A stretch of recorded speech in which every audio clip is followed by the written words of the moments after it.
uncomfortable because I was so wrapped up in this new city life and I got this new sexy man and like it was just, I just got wrapped up in it. Yeah. But I think because, I mean, we did have a bond, like our friendship was very separate to our relationship. And there's parts of me that still miss that.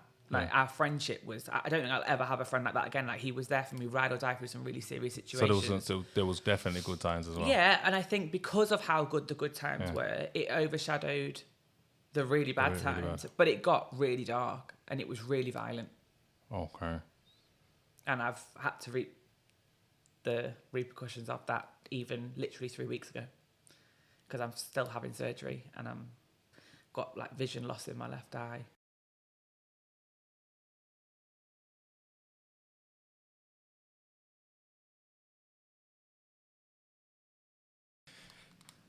Emmie? Sinner? Is that what you're calling me? No, I'm going to call you Speeds. What's going on? A lot. What's been going on? So I moved. Moved to Manchester? I did. How's that feel? When I first initially moved, it was exciting. It was like all new and I was like, this is going to be amazing. And like, I just felt like new flat, new place, new job. I was with my sister. And I'm 7 months in now, and I am lost. Lost? Yeah, lost. What makes you feel lost? I feel like the last 10 years has been so chaotic that I became comfortable in the chaos, and it's been like a mask that I've just worn. Like, smile through it, it'll be fine, rah, rah. But then when you actually sit in silence in another city with no chaos, no trauma, no people around you, it's uncomfortable. So did you move to get away from the chaos? Is that what you moved for? I just felt like I was not getting out of the hole I was in Brum. Mm-hmm. And I love Brum. I think Brum will always be home to me, even though it's not home. I think it will always be home to me. But you're not originally from Brum, though, innit? Not originally, no. So it was your first move to Brum to get away from something? No. So I went to do a PT course and I got the job at Smethwick. So I went to Smethwick. So I've got a lot of acquaintances in Birmingham. I worked in 5 different gyms. We're talking 6,000 plus members. I know a lot of people. And everybody, I think, that would watch this and know who I am or know of me would think, oh, she's confident, positive, rah, rah. But I'm just a broken soul. I swear to God. Like, it's been rough. And I think now I've moved out of the chaos, away from absolutely everything. And it's silent. I don't know what to do with it. So would you say you're someone that maybe can't keep still or always needs a change? I think like my childhood probably navigated me being quite difficult to make relationships in any aspect, males, like friends, whatever. I think I probably got a lot of undiagnosed Trauma. Yeah. I mean, there's a lot I've been through, like with counselling and stuff, but I feel like now it's quiet and now I've got to deal with it. It's come thick and fast. But it sounds like you're saying that the quiet's not good. No, the quiet is good, but it's uncomfortable, and I've got to learn to be okay with it. Like, I've run back to Brum so many times. I'm doing madness. I'm coming up here. Back and forward. I'm in the shops. Do you know what I mean? Like, I'm out till 4 o'clock in the morning. I don't drink, but it's just to be around people. Yeah. Or I'm spending money that I shouldn't be spending, or I'll just come up here and land because I know there's so many people here that I can just see and socialise with, whereas up there, I don't have that, oh, do you want to go and do this? Or do you want to go and do that? Yeah. And my sister is in an era of her life where she's getting married and she's very settled and she's bought a house, and I'm not there. So sometimes it's difficult to be around somebody in that happy bubble. Oh, is she up, Manny? Yeah, she's up there. Yeah. So she's been up there quite a while. But like, I don't want to push where I'm not at or deflate her bubble because she's just in this absolute pre-wedding bliss. Okay. So it's difficult. Like, I do have friends up there, but just haven't got to that stage where I feel like I can be like, oh, should we do this? Because I don't really know where I am either. Like, it's all brand new to me. So do you envy that lifestyle? Settling down? Yeah, I think I'm at like, I feel like now at 32, when I've got no kids and no significant partner, I feel like you look back and think, I made some wrong choices. But I think predominantly I just chose love and I chose loyalty in the wrong people. So as much as I understand that obviously actions have consequences have repercussions, and those repercussions are catching up with me. And I think, yes, I chose the wrong man or the 2 men that I was with, but What's choosing the wrong man like? I feel like how do you choose the wrong man? I don't think you can choose the wrong. I don't really know if there's a right way to say it. But obviously, I met my ex here. I just got my job as a PT. It was all new. It was all exciting. I went to a different gym. He kind of like stuck it on me in the middle of the gym, and I was like, "Who the hell is this?" Like, he wants me. Like, it was like I was like, "What?" And then we was just together, like. So literally. do you feel that when you came to Brom, because you're from Stoke, obviously it's Stafford, sorry, but it's probably like a slightly different living to being in Birmingham, which is like a larger city. Do you feel like you got more attention? I think from like a certain type. Yeah, I think I was. I mean, back then I wasn't who I am now. Yeah, I was quite confident, but I was reserved, and I didn't have this mask on where I had to be overly loud to hide the fact that I'm not okay. And I think, I don't know whether it's like a city thing, but I think people can sniff out like village girls. I think I was new. I was like, they knew I was not from around there, and we was just together. That was it. And within a few weeks, like I wouldn't say he pushed me away from my mum, but me and my mum weren't getting on anyway. So I think he isolated me from her, and I was living in his house. Well, that's what I'm saying. But did you find him or did he find you? That's what I'm trying to say. I don't know. Like, the day it happened in the gym, he grabbed me and he's like, "Give me your number before you leave," and then carried on with his workout. And I was like, "What?" So that's what I'm saying. Was you used to that kind of attention? Nah, not at all. Like, not at all. And then when I went to leave, I didn't even go and give him a number. Yeah. He like pulled me back down the stairs and was like, "I told you to give me your number before you left." And I was like, yeah. And was like semi-gas, was like, that what confidence? That confidence was like. Yeah, I was like, huh? Yeah. And he was good looking, and he was tall, and he was like ripped, and I was obviously into fitness at the time, and whatever. And I was like, okay. And then the first text I ever got off him was, "Bring a bag, you're stopping at mine tomorrow." Yeah. And in my head, I was thinking, I'm broke. And I've got this sexy man chasing me, and I can stay in Brom overnight between work and not have to commute, because I wasn't living in Brom, I was commuting at this time. Okay. So then I moved in with him quite quickly, but then that's when I probably didn't have the strength to realise what was happening. And it just got worse and worse. In terms of what? He was very controlling because I was in his house. He would say, "You're living with me. I've put you in my house. You're not getting on with your mom. Like, you can't go anywhere," type of thing. He'd say to me like, "Oh, you're not my girlfriend. You're just living in my house." Yeah. He'd go out all weekend in my car. He'd come back with like makeup all over his shirts. Like, I'd go and pick him up from hotels. Yeah. And he'd be like, "Oh, I'm with the man." Hotels. I'm with the man. And like, but those times I was so like swept up in it.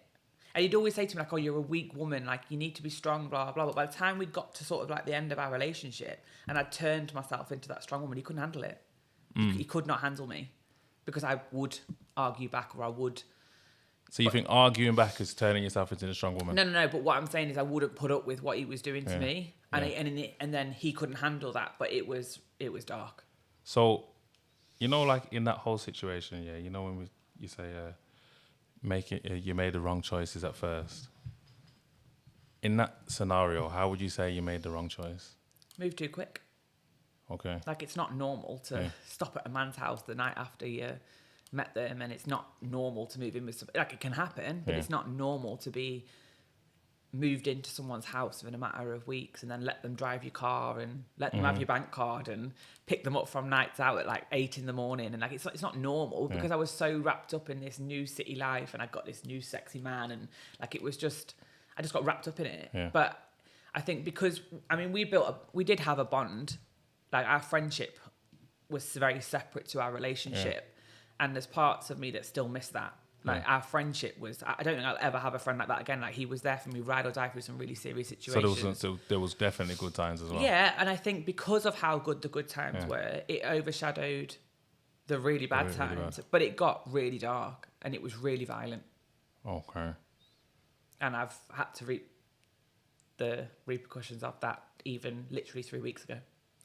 Because I'm still having surgery, and I'm got, like, vision loss in my left eye, and... Because you've done podcasts before where you've maybe like explained all of them things, and you know you've been on this podcast as well. Yeah, I think I've always spoken on it on a face value. Yeah. Oh, this happened, but I've never really talked about like it. It got that bad that I was thinking, this man's going to kill me. Yeah. And I was in my head thinking, do I end this and leave answers, or do I let him kill me? Do you what? Do I end my life? Is that what you're thinking? And leave answers for my family and say this is why, or do I run the risk of him killing me? Because every time he was violent, it got worse and worse. Yeah. And I sit here now at 32 and I think, how was I ever in that headspace? Yeah, that's interesting that you would think like that. I never wanted my family to think, why was she going through this, or why did she put up with it, or why did I wanted, if I was going to run the risk of being killed by the person who I loved, then I never wanted people to think, why did she do it? So like from your perspective, if you was to look at it now, I mean, you're never gonna really know, are you? But like, what would you think would make someone so aggressive, or in a situation where, you know, things are violent? Like, can you look back at it and say that you can't have an excuse for people, you know, but you can maybe see reasons to why they think in certain ways or act in certain ways? Yeah, I think his childhood had a lot to do with it. Yeah. I mean, I'm not going to So, like, did you, like, talk on that deeper level? We like, have since. Yeah. Okay. And a lot of people haven't understood why I've done that. Like, a lot of people would think you just stay away from your abuser, but I found such closure and clarity in having these conversations with him. And he was very willing to have them. And I won't speak too much on it because people know who he is, but I do think his childhood probably made him quite angry. Yeah. And I think he felt things for me that he wasn't allowing himself to feel, and then he couldn't navigate it, and then it was just... Because it wasn't like he beat me up and then we'd all go back to normal. He was broken after he'd done it. Yeah. Like, broken. I'd be consoling him. He would have damaged me, and I'd be... Like, it was a mess. The whole thing was a mess, and it was so toxic that even at the end, I remember, like, we were back and forth, on, off, trying to figure it out. And even now, like... we both say, like, it should have just worked. Like, I don't understand how it got to that place. But it did. And I think that the catalyst that made me leave was I lost a child. Okay. I don't know whether it was anything to do with the stress that I was under or... I don't know, but... So technically, you two could have been in a situation where you bringing a child into life. Yeah. You can never say how that's going to go. Yeah. And I think a lot of people comment on a lot of women my age having no children, but is it better to have had no children or have a child with somebody that was then inevitably going to be impacted by our toxic relationship? In my eyes, having no children is better, and maybe it was for the best. I don't know. That's something I still have to navigate. And when you're 32 with no children and you've lost a child, it's like, it's very difficult to say that was meant to happen, because obviously, inevitably, I do want to be a mother at some point in my life. So, like, that's like when you first moved to Birmingham. Yeah. Was that like your only relationship? No, I was with him for quite a long time. Yeah. And then I left the fitness industry because it was just not doing my mental very good. So, like, but was you just consistently with him, or was it on and off? No. I was, even when we were off, I was still his. Yeah. There was no, like, I would never have been seen dead with anybody else. Like, that would have been chaos. And even when, like, I caught him cheating numerous times, and I just stayed. I wanted him, and I wanted us, and I wanted the good times to eventually, like, eliminate the bad time. I wanted it, and I'll never be too proud to say that I wanted that relationship with him because of how good the good times were. So what is it that you wanted? I'm just trying to explain it, like, from a female's perspective, because, like, I feel like a lot of women say they want someone, and I don't know if they know what it is about the person that they want. I think for me, like, I could never really pinpoint what it was. It's just like me and him were like treacherous twins. Like, we bantered off each other. We go to the gym together. Like, I just loved the life we had together. Yeah. But in those dark times, it was just too much. And I sit here now and think, well, it wasn't right. Whatever I wanted at the time was not right. So, like, okay then. So you've come from Stafford to Brom. This guy is the first one that's giving you the most attention. Yeah. Let's just say you took that attention, but you didn't pursue it as such. Mm-hmm. Now you're getting attention from 3-4 other guys. Do you feel your situation could have been different. Yeah. If it wasn't so, okay, then straight this guy, and you know what I mean? I think I've always been somebody that's like, you know, like if I meet somebody, I'm all in. Yeah. And I don't know whether it's right or wrong, but that's just who I am. I could never date more. Like I'd be useless on a dating site because I can't speak to multiple people. I'm just not built like that. I think I put too much into it too soon. He saw that. He probably took advantage of it. And that's how we ended up. But I did eventually leave. He hit me once and I just decided I wasn't covering the bruises. Yeah. And I went to work at Pure Gym in Smethwick, and the other PTs there were just like, what on earth is going on? So is that part of the reason for you moving to Manny? Because obviously I know that you've met a lot of people since, you know, you've done a lot in Brum and you spoke a lot as well. Yeah. But the decision to move to Manchester, now that you've kind of settled in a city, like, is it more to do with that situation? Are you trying to run away from that? I don't think I'm trying. I wouldn't say I'm running. Like, the decision was very difficult. And even the day I packed my last bag and shut the door to my flat in Brum, I was bawling my eyes out. Yeah. Like I thought, I don't know whether I'm doing the right thing here. I just think there was a catalyst of behaviour from myself that I was never going to break living here. Yeah, because also, like, obviously not all females are the same, and a lot of females wouldn't even just pack up and leave. Yeah. You get it? Or even from city to city, you're a person that can easily socialize, move on, go and find a job in a different city, you know, meet new people. Yeah. So that is interesting. I think a lot of women that have been through domestic violence, like, you can get lost in the woe is me. Yeah. And I don't say that lightly, and I don't take away from anybody's pain or trauma or whatever they've said, but it's happened and it's not going away. Yeah. So you can either change your circumstances or you can sit in it. Yeah. And I think I was here allowing the same behaviour, not to the extent, but my boyfriend after him was doing exactly the same things, but emotionally. He never laid a finger on me, but what he did emotionally was worse. Yeah. So I think I just felt like I needed to come away from it all. Maybe it was slightly running, I don't know. But I think I need this uncomfortable silence to figure out what it is exactly that I want in life. That's what I was going to say. Obviously, if you move to Brom, and you accepted a lot of attention, if you move to Manny now, are you going to make the same mistake by accepting the same attention? I can't. I can't keep moving. My sister's up in Manchester. I think inevitably my family will move. So is it predominantly because you're closer to family? Yeah. Is that the decision? Yeah. And I think it has to work. It has to be my forever place. Mm-hmm. Because my sister's going to be up there with her to be husband. Obviously, you know, they want children. I want to be around my family, and I think you can't keep sitting where you're comfortable in fear of growing. Yeah. And that's where I'm at. So what is Manny like then? Quiet. See, you're saying quiet, but I'm not really putting myself in the loudness, if that makes sense. Like I've been on a couple nights out, and I don't drink anyway, so it's a very different environment for me anyway. But I'm not really like, I'm a brunch in bed. Like, I want to be in my house by 8. Do you know what I mean? I'm not really like and that stems from my PTSD. I don't like being in crammed, loud, dark spaces where I can't be in control of my surroundings. So I'm very much someone that's like a brunch. But when you don't have a group of friends, it's very difficult to socialise in that way. And I didn't want to move to Manchester and then get this group of friends and then get out there, because I'd just be masking all the things I've not dealt with. So I have wanted to sit in this silence. But I've noticed, like, since I moved, I've stopped going to the gym. I've stopped hiking. I've stopped all the things I love. And I think that's because possibly my mental health is just taking a bit of a battering. And it needs to.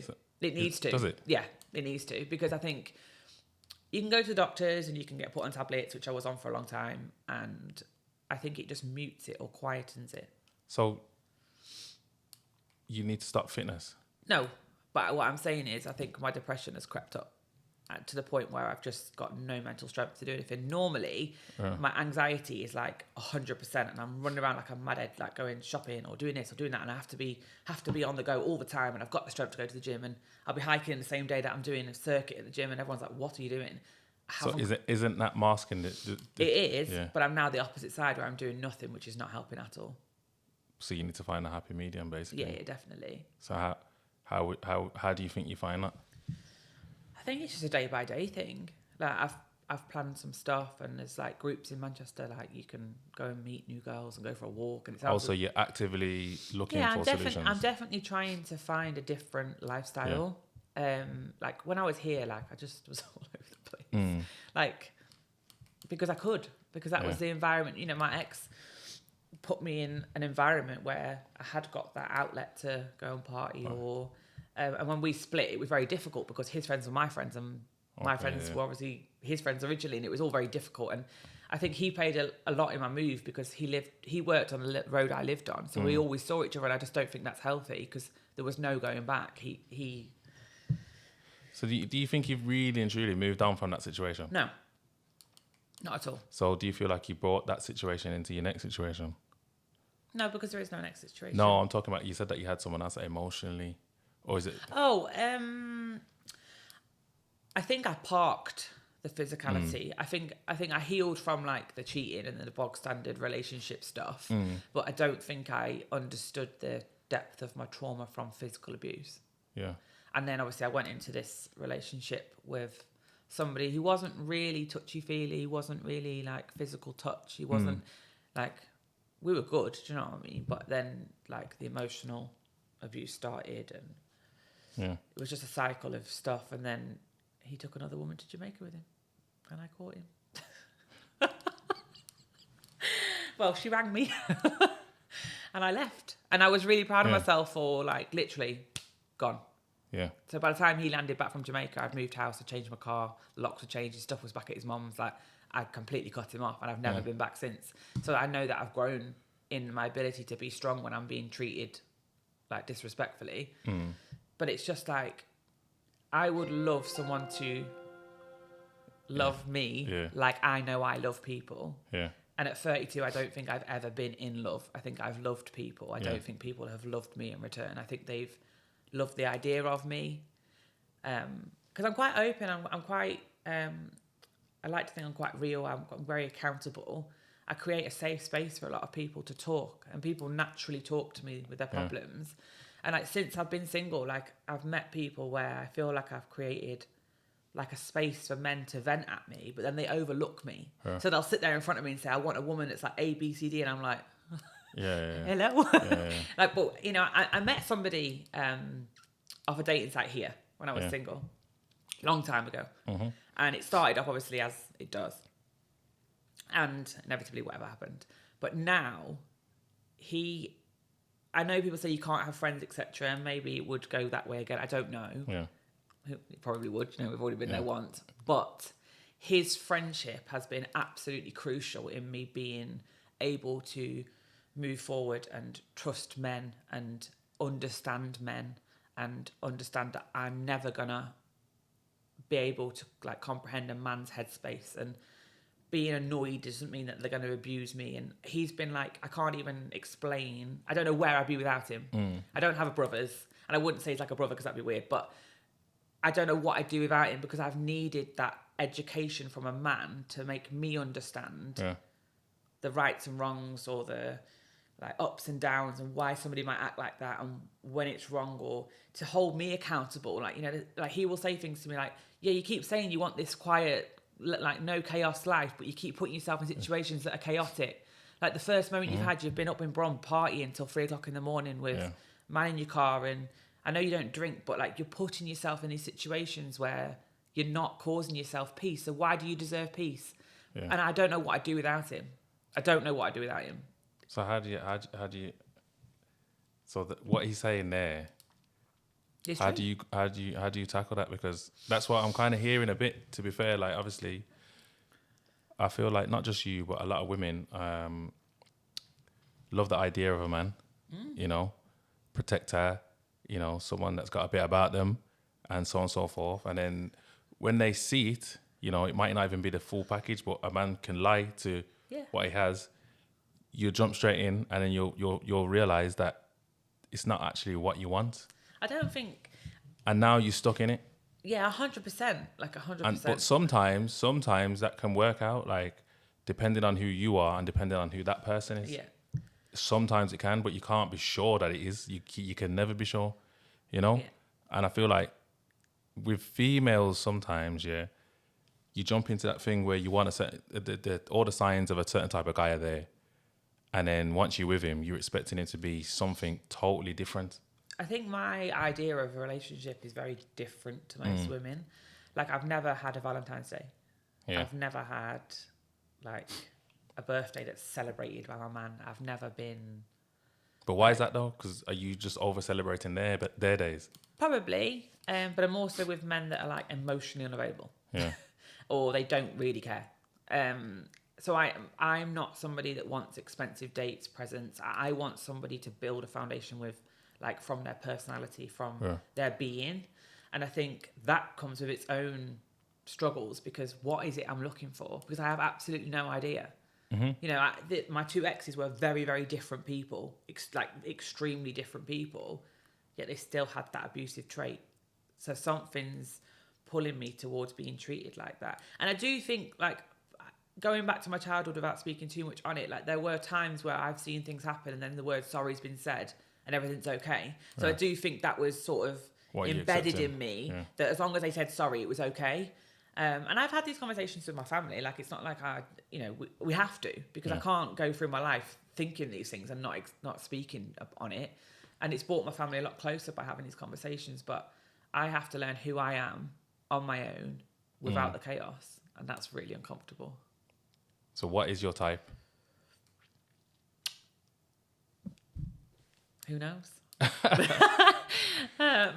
don't know. I definitely am more like, I like someone that's driven, like, that's got a past, that's got, like, they've turned their life around, or they've got a story. Or I don't like somebody that's been handed everything in life. I feel like you've got to learn to graft your way through this life. I think with my job, I'm a natural, like, I care for people. Do you know what I mean? But what do you gravitate towards? In what respect? Any? Black guys.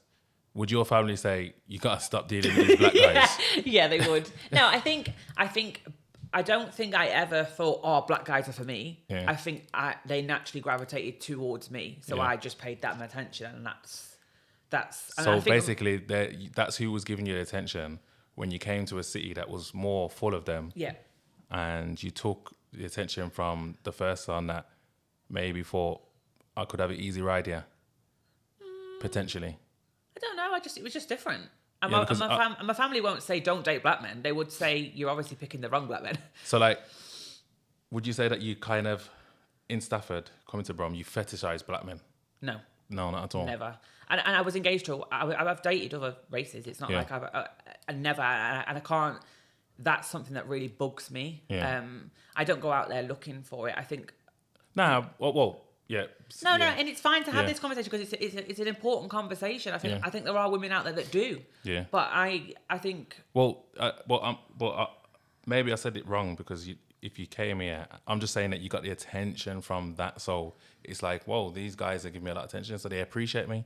They appreciate me as a person more. So maybe I'm going to give them more time. Do you get it? Potentially. But a lot of people. There's going to be a lot of situations where, black guys might appreciate you for maybe your more curvier self and whatnot, but their intentions might not at first be what you are looking for. Yeah, you get it. Yeah, and I don't want to just say it black guys. You know what I mean? Like, I understand what you're saying, because I've been in situations where I've been made to feel like I was good for a certain amount of time, but I wouldn't be the person they'd settle down with. Yeah. So I understand what you're saying. I understand that, but I think. I think maybe like the types of musics or the events I go to, like, that's putting me around a different culture all the time. So it's naturally probably where I feel quite comfortable. Yeah. And there's nothing wrong with that. No. At all. And I think that's important. I'm just saying personally, like, there's loads of people that are bad in the world. There's loads of people that are good. I don't think anyone intentionally wants to be bad. Just feel like maybe when we're growing up, we have to unlearn a lot of things. Yeah. I feel like I had to unlearn a lot of things in terms of, you know, going to school. You know, I went to an all-boys school, and it's like the girls' schools across the road, and we was like, we need to get gal, and you know what I'm saying? Like you kind of just see females in a different way, looking at the older guys, getting older females and whatnot. When you get older, you think that's what you got to do, innit? So it makes it harder for you to understand what a relationship is or what even a friendship is with a woman. Yeah. So like I said in the earlier days, that would be the intention. Get this girl beat, move on. You know what I mean? Like, and that becomes normal until you get to a stage where you are, you know, seeking a relationship, but you still got the old tendencies in you. Yeah. Do you get what I'm saying? I think the closest I got was just before. I think this contributed to my move, and he knows it did. I met somebody through a hobby. Yeah. And he was my coach. Yeah. And throughout like the year we was boxing, we grew closer, and it was from a friendship. And I inevitably realised there was more feelings there than I realised. Mm. And when I vulnerably told him that, it was like, what the fuck you on about? Yeah. Like, I mean, it wasn't that cutthroat, but like when I said to him, like, look, I'm thinking of leaving, like I really see potential here. Mm. He was just... What, got off? I wouldn't say he got off, but he just said he wasn't ready. Yeah. He wasn't ready. And I think, you know, we've had conversations since where I think he probably wishes he'd probably delved into that, and maybe I'd still be here, but I just inevitably need to find peace within myself. Yeah. You know, I don't... So how did you take the fact that you was vulnerable with someone that you could see yourself with, and maybe you could see that as being rejected? I struggle with it. Like, I have proper attachment issues, like major attachment issues. Yeah. Like, my dad was very emotionally unavailable growing up, and my mum was very mentally unstable, like emotionally unstable. Yeah. Probably because of me, because I was not the easiest kid. And I think because of that, I just feel like everybody leaves. Yeah. You know, I had this man, and then he beat me up, and then he left, and then I was with this man, and then he took another woman to Jamaica with him, and he chose her over me, and then I lost both my grandfathers, and I lost Baz, and like I lost a lot of people around me. Mm-hmm. And I just feel like who's gonna stay? That's just a horrible headspace to be in. But I want somebody to see me as I am, flaws and all, and be like, I choose you, because that's what I do. You know, I see these people, flaws and all, everything around them. Like, they could be the worst person in the world, but I still see the good in them because that's who I am. And I'd love to be this soft era, feminine era female 100% of the time. And don't get me wrong, I'm far more into it than I ever have been. Yeah. But when you've got to be strong for yourself, it's really difficult to stay in that mode all the time, because I have to be independent and I have to be strong. I don't have anyone to fall back on. I don't have anyone to cry to. I don't have anybody to open up to. And that's why I've done these podcasts, because I think there's a lot of women my age that, you know, it's all right men sitting here and saying, you know, you've got to be this and you've got to be that, and if you're 30 you're spent out and you've wasted your 20s and blah, all this stuff. But now what? Yeah. Because I know that. I'm not one of these females that will sit opposite a guy telling me that, arguing with you, saying, no, it was because of this or because of... I know that. I know I've done that. I've wasted my 20s with the wrong men, being treated incorrectly. I've put my time into the wrong things, and now I'm 32, and looking for a husband with no children. Do you know what I mean? I know that, but now what? So is that one of your... Guy has to have no children? No, I want children, but but are you saying looking for a husband with no children? I'm not really. I'm not close to them having children. Okay. I think you have to be realistic in this world, and I think at 30, I think there's going to be very few and far between men that don't have children, and I think and that comes with a whole different level of responsibility. Like, women think, oh, he's got kids, okay, cool, but are you going to sit down with the mother of that child? Are you going to make her feel comfortable? Are you going to give time for that child? Are you going to take that child on as your own in the stepmom era and not cause trauma for that child? I don't think people think of it from that concept. So whilst I am open to that, it would have to be a healthy situation I'm walking into, because I'm not going to start causing trauma between a mother and a father and that child feel that. I'm not going to do that. So would it be easier for a man to have no children? Absolutely. But I have to be realistic. But this goes back, you know, I 100% hear what men say. You know, I've heard it 100 times on this podcast. 100 times I've heard men say it, but now what? Because I'm not the one arguing. I agree with you. So what are you telling me now? Like, those answers aren't coming up. Yeah. That conversation stops at, oh, you're done out. That's it. So do you feel done out? I feel like my options are limited at my age, yeah. Because I feel like, of course, they're going to go for a younger model. Of course, they're going to go for the younger girl that's not got the trauma. Of course, they're going to go for the girl. See, I feel like a lot of these podcasts, including this one at times, can be very toxic in terms of what people say men want and don't want. Younger, this, that, the other. I feel like everyone's totally different. Like, and the people that the guy who's saying he wants, is always the guy with not in a relationship. Yeah. Well, it would have. And that's probably most likely to sit on a podcast or something. Something like that. So I don't know if I subscribe to guys wanting a younger girl or this, that, and the other. I feel like everyone wants peace. Yeah. But I also feel like maybe you got to put yourself in the right places to meet the right person. Absolutely. And this is the right conversations situation that I'm having right now. And I was so close to asking you to reschedule this because of where my headspace was. Yeah. But I've always been someone that's been very honest on podcasts, and I've always been someone that's been very real. And people have said, oh, she's red pilled and all. I'm not. I just want to be real. Yeah. Why not come on when my headspace is not great? Because people might relate to it. Yeah. I don't know where I am. I don't know where I'm going. I don't know what's for me. Like, I've contemplated, like, am I in the right nursing avenue? Is that doing my mental space very good? Like, I'm contemplating everything right now, which is fine, but you just have to be okay with the uncomfortableness, which is what I'm really struggling with. Yeah. Like, this morning I was up, dressed, makeup on, in the car, on the motorway, coming to Brom, excited. Yeah. I don't feel like that in Manchester right now. Okay, but I will do. Yeah. But I know I will do. But I need to create an environment around me that creates the happiness and creates the peace. Whereas if I keep doing, I cannot do what I did here in Manchester. Yeah. Well, but I can't. It sounds like there's a lot of great parts of Birmingham that you need to take to Manchester at the same time, though. I honestly would not be who I am. Like, I know, I wouldn't wish abuse on anybody, but I'm so glad it happened to me, because when I was 20, I was a bit of an arsehole. Like, I was a bit cocky, and I was a bit I was a bit, thought a lot of myself. Yeah. But you went to come to Birmingham being a PT. Yeah. You've gone to Manny and you're not training. Yeah. But you did enjoy training. I did. You had a bad experience whilst training, but you're not doing it no more. And it's crazy because just before I moved to Manchester, I broke my ankle. Yeah. And then I damaged my other one straight after. So I was on crutches and in boots for about 6 to 7 weeks. Yeah. I was in the gym. Yeah. With broken ankles. And now I'm like, I can't go because I've had surgery on my nose. Like, it's all an excuse. Yeah. It's an excuse.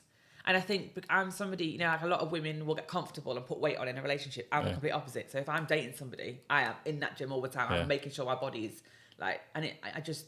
Yeah, well, that's what I'm saying. Maybe you need to find a happy medium of doing them for yourself rather than whilst you're in a relationship. Yeah. I don't even think like a relationship is like the forefront of my mind. If it happens, there you go then. So that's why you should still be in the gym. You shouldn't be seeing yourself as being too depressed to be in the gym. Yeah. Or even see the things that you're getting excited about should still be something that you should concentrate on, but maybe learn how to control the situation rather than let the situation take you. I think I sound like a counsellor, but I'm really not. I think the most, when I look back at like the last year, the most focused I ever was when I was doing this a lot. Yeah. When I was on the podcast all the time and I was like chatting back and forth and I was like helping people. Like, I know, like, I've always wondered what my purpose in life is, but I know it's to help people. I don't know in what aspect, and I think I've dealt with adults a lot of my life. Maybe I'm looking at the wrong age. Maybe I need to go youth and prevent it rather than cure it. And I've been talking to my friend in Manchester about it, and she's doing bits and bobs and whatever. And I just, that's where I question my nursing. Like, I'm working with elderly people. Do I need to switch and go to paediatrics? So that I don't know. Like, I feel like I'm starting to find out who I am and what I'm good at. And when I was podcasting a lot, I felt like really good. I was really positive all the time, and I was meeting lots of people, and there was avenues out there to help people. And then all of a sudden, Bang. Just stopped. And there were contributing factors to that. I'm not going to sit on a podcast with people that I don't feel like I relate to. Yeah. And I'm also not somebody that Yeah. predominantly goes on podcasts for those reasons. I'm a normal female. I'm a nobody. I'm an everybody to somebody, but I'm a nobody. Do you know what I mean? I go to work. I'm just a normal person. But I feel like I need to pull that focus back. That's what I enjoy doing. Mm-hmm. So right now I'm trying to help myself, but if I feel better helping people, then I need to be putting myself out there. And that's just an avenue I'm looking at right now. So how can you help yourself even better, man? Just keep going. I feel like I put so much pressure on myself to be perfect all the time. Like I used to, like for instance... I'm just going off the fact that you said that you're not doing certain things. So how do you get back into doing it, but not making the same mistakes? I just need to stop putting the pressure on myself. Like I bodybuilded. I was like a size 6. Yeah. I'm obviously not a size 6 right now. Yeah. And I've been through some stuff, do you know what I mean? I don't put too much pressure on myself, but I have a real issue going into a gym, even though nobody in Manchester knows I ever stepped foot in a pair of heels on a stage. No, but not one person. Yeah. But I look very different to how I did when I was at the pinnacle of my training. And I think, oh, I can't go. I can't. Okay. And I feel uncomfortable and I think, Anxiety. oh my God, how have you got to this? How have you put this much weight on? And even though I can put clothes on and I can look good and whatever, in my mind, I know I'm not where I should be. So then the anxiety rolls. Like the other day, I got dressed to go to the gym. I got there and I come home. I didn't even go in through the door. Yeah. But at least I've got there. That's way more than I've done in the last 6 months. And I think I put so much pressure on myself to be perfect and not be seen to be anxious. And when really I'm just an anxious mess all the time. Yeah. Uh-huh. Well, validation. I need the validation, and I don't know why I need that because I've not come from a home of not being told maybe maybe you just need to give the validation to yourself. Yeah. And that's it. And I think in Birmingham, I think I've masked. I've had that much around me and that many friends and that many acquaintances and that many. Because you're not an unconfident person. No, I'm not. You're not unconfident, so you do have a confidence, but it's true. Maybe you're looking for validation. In the wrong places. In the wrong places. Definitely. You know what I'm saying? I'm not a counsellor to tell you that, so please don't. Please don't take my... Maybe that's what happened. You should go down. No. Well, I'm just here listening to your story and maybe trying to give the best advice where it may be needed. I think the last 3 weeks have been very difficult for me. So I've been waiting 4 years for surgery to repair the damage to my face. Yeah. And every time I was ringing the NHS, it was like, oh no, there's a waiting list. But obviously to them, it's like a minor operation. But to me, it was like closing a chapter. And I then got this random phone call, like, we've got a date for you, you're having your surgery next Friday. And I was like, buzzing. I was like, yes, fine it. But actually, when I woke up, and then for the last like 2 weeks, I've been absolutely battered, swollen eyes, bruising. Like, you wouldn't believe the state my face was in. Yeah. It was so triggering to see my face back like how it was years ago. And I think I've hung on to the fact that, I've got to have this surgery for this damage. I've got to, I'm waiting. It's done now. So I don't have that anymore. So now what? Like, I've still got splints in my nose now. I'm still waiting to go back to see the surgeon. Do you know what I mean? But I think sometimes we can hold on to our trauma like quite toxically. Like I think it's quite negative. Yeah. In a way that it becomes us. I get that. I've had a nose operation. That's it. Yes, okay, seeing my face like that was quite triggering, and that's to be expected when you've got PTSD from it. But okay, let's go. We've moved on now. Like we've done now. It's finished. It's over. Yeah. You don't need to hang on to that. You can let it go. And I think that's where I struggle. I can't let go of things in fear of I don't know what's next. So I became this PTSD, domestic violence, abused person. And sat in it. I just sat in that environment. Yeah. Don't deserve that. Don't deserve this. Must have done that wrong. Must have done this wrong. Can't be this right. I must not be this person. I'm not that person. I'm a graduate. Yeah. in a job I'm very good at. I'm a sister. Like, I need to remember these very basic things that make me who I am. Yeah. And there's not one person, even the people that hate me, would be able to say anything bad about me because at some point in their life I will have impacted them, and that's something I everybody I meet I want to impact, even if it's in the tiniest little way. I've always been that way because you never know who you're talking to and what they're going through. So I've never been a bully, or I've never been someone that could be nasty to someone. And if I have upset somebody, I'm like distraught by it. Like I can't fathom the thought of me impacting someone's mental health. I just can't be that person. But I think in that, when you see the good in everybody all the time, you have blinkers on to people's behaviour. And I think that's where I need to find a happy medium. Not everybody has got good intentions for you, even though I've got good intentions for them. Personally, yeah, I feel like maybe you've learned or grown a lot from your previous situations. Or maybe you just need to give yourself more time. Yeah. That's what I see, personally. Definitely. I don't know. I could be wrong. No, I do. Just give yourself more time and just appreciate yourself a bit more in it, because, like I said, your confidence is there, and you're a confident person. I don't see some of the things that you're struggling with. Maybe just internal. Yeah. You know, like you can do certain things, you can enjoy certain things. You just gotta understand a lot of the attention that you're gonna get is not all good. Yeah, like I'm not somebody I would never sit here and say, "Oh, I'm short of attention." Yeah. But it's not all good though. Let's be realistic. Like, I don't know any girl that's not short of attention. But it's not all good though. That's what I'm saying. But I'm saying most of it is bad. Yeah. So there you go. Then intention over attention. So that's what I'm saying. Like, I feel like a lot of females, you can go places, you can do certain things. We all get caught up with, if your girl goes mobs, or if this, that, and the other. But like, it's just who you are, wherever you are. Yeah. You know what I mean? Yeah. Whoever you decide to be can go anywhere. Yeah. You shouldn't be influenced by the environment as such. Yeah, and I think I've lost a lot of people in that sense, because I will not be influenced. But you will never take me away from... The only problem is us men are very convincing. So it's a struggle. Yeah, like I feel like I know my morals and I know my boundaries, and I have done some things in my life where I look back and think, like, that could have really caused some pain to some people. But I will, like, I've lost friends because I will not be like strayed away from who I am as an individual. Yeah.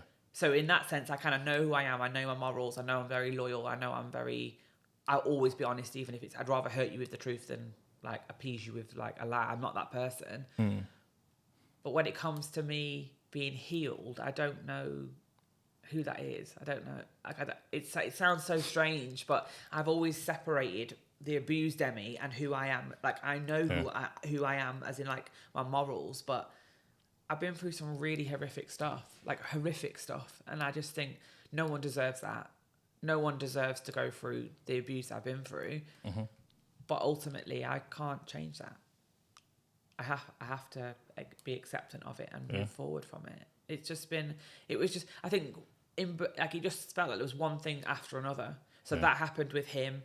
Then that's what I'm trying to say. Then I had my car stolen, and then I broke my ankle, and then it was just like one thing. I thought, I can't do this. I need out. I need peace. So I've decided to move. You know, it sounds like you made a good decision. No, I did. I did. You still come back, so it's not like it's, you know, you can still understand where your excitement was, but you just don't need to be around it, innit? But you just need to. And I feel find out who you are in the place that you are now. Yeah, maybe. I feel like I come back here to like socialise when I'm feeling like I can be alone, but I've really felt loneliness since I've been up there. I don't mind being alone. I think they're two separate, very like different things. I think they are. But I felt lonely, and in them times, like I've been like M6 back to Brum, like, and then I have that sharp burst of social action, and then I'm gone, and that's probably how I'm navigating it right now. But I do know that I need to sit through this uncomfortable time, because I know at the end of it, it will have all been worth it. And I don't regret my move to Manchester at all. Like, at all. There's not one, even though I feel like, oh my God, what am I doing? I feel like uncomfortable 90% of the time. And I go to work and I don't have anything else around me. Obviously, I've got my sister, but I know that it was the right move. And because of how upset when I left, and me letting some of it go, I knew that was the right decision to make. Yeah, man. Proper, well, you seem like you're on a better course. I'm getting there. But one piece of advice I would give you is don't let go of the things that you did enjoy. Yeah, I need to. So don't be talking like you're in a depression state and you can't do something, because you can. Yeah. You get me? And I think that's why I keep certain people around me. Like, people will say, oh, you can't have a male friend, but he will say, what are you doing? Right, gym clothes on then. Let's go. Yeah. Like it went from being romantic to completely not. Like it's friendship. Like he's like he's like my guru. Like well, he see if it can work again. Yeah. But yo, Emmie, we're gonna leave it there. When you're ready, you gotta come back, innit? Always. It's been good speaking to you, catching up. And obviously, when you're ready and you're back around sports, all them things, I know you're involved anyway. So, yeah, man. Thank you very much. No problem. Thank you.